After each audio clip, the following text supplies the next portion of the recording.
I thought it was just another routine voyage, then in the next second the entire ship blew apart. Over 500 lives were gone instantly, and one thought hit me hard: this was a terrorist attack. It was 2006 and I was standing at the Algiers Wharf in New Orleans watching a cruise ship packed with Navy personnel and their families explode in the middle of the river. A mushroom cloud shot into the sky, and what followed would shock the entire nation. The moment the blast happened, police, ambulances, and fire trucks swarmed the scene. The government quickly set up a temporary task force. The FBI and local police were involved, and even our Bureau of Alcohol, Tobacco, Firearms, and Explosives sent me out. I'm Jack.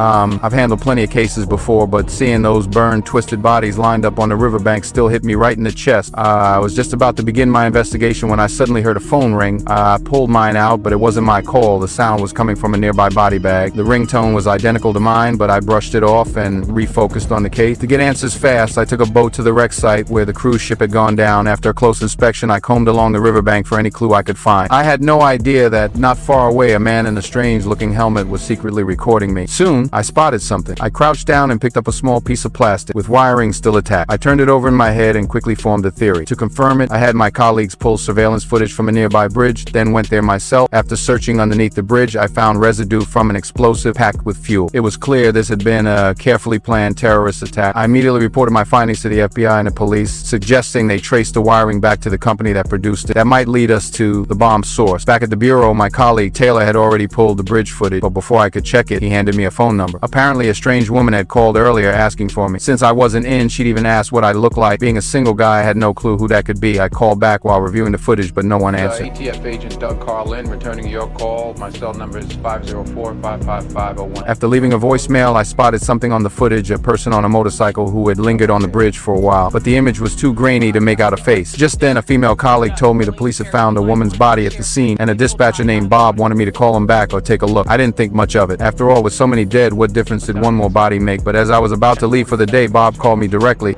You mean 1142, don't you? No, I mean 1042. I got the sheet right in front of me. And I got my reading glasses on. It was obvious now, this woman who died before the explosion wasn't just another victim. I headed straight to the morgue. The autopsy showed she had burned, but they weren't what killed her. 4 fingers on her right hand had been neatly cut off. I noticed something odd about her lips. Under a UV light, clear marks showed that tape had once been stuck there. Based on the time kids had reported something suspicious that morning and the autopsy results, she had almost certainly been murdered. Someone had used the bombing to cover it up. But how could they have known the explosion would happen for sure unless the person who killed her and the bomber were one and the same? That lead pushed me to dig into her identity. Taylor soon found a report of a missing woman that same morning. Her name was Hannah, and her father Steve had already gone to the police. I went to Steve's house and he confirmed that the body was his daughter. Steve was devastated, but he held himself together to help me. He told me Hannah had been planning a date, but he didn't know with who.